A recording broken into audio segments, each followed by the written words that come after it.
Hey guys, what's going on? In this video, we are going to take an exclusive first look at the Samsung Galaxy S10 Lite. You got that right. The Samsung Galaxy S10 Lite is just the stripped down version of its flagship counterpart. On the front of the Samsung Galaxy S10 Lite, there is a 6.7-inch Full HD Plus Super AMOLED display with no curves on the sides. The display is sufficiently sharp enough with a screen resolution of 2400 by 1080p. On the very top, you can find hole punch camera cutout, which looks good so far. Moving to the bottom of the screen, we get an in-display fingerprint scanner, which is unfortunately still an optical one and not an ultrasonic sensor, which is a bit of a disappointment.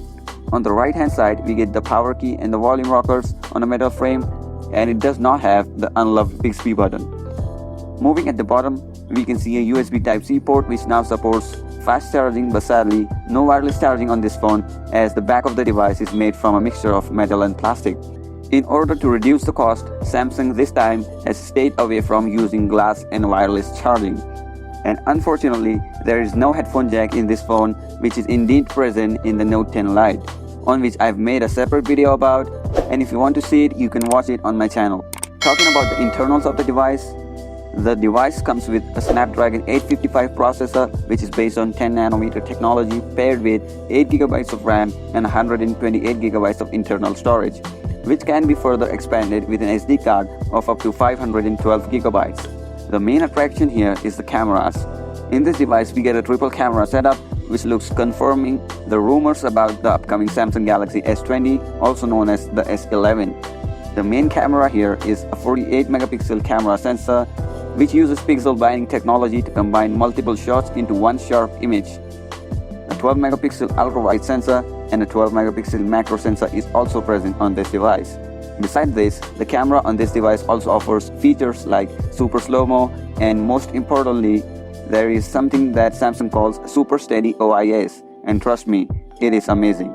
The front camera here is a massive upgrade, and it is exactly same as the Samsung Galaxy Note 10 Lite. It is a 32-megapixel sensor, which should perform well in almost every lighting condition. If you want me to make a separate camera review of this phone, let me know down by leaving a like. The battery on this device looks great, as it contains a 4500 mAh of battery, which is even bigger than its flagship version. The phone comes with One UI 2 on top of Android 10 out of the box, which is really nice to have. The phone will come in 3 colors of black, white and blue.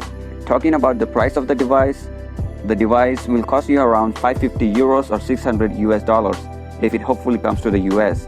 Well, that's it for now. I'll also be doing a full review of this phone, so make sure to subscribe to the channel and enable the notifications so you don't miss any future videos. Thank you so much for watching, and I'll see you guys in the next one.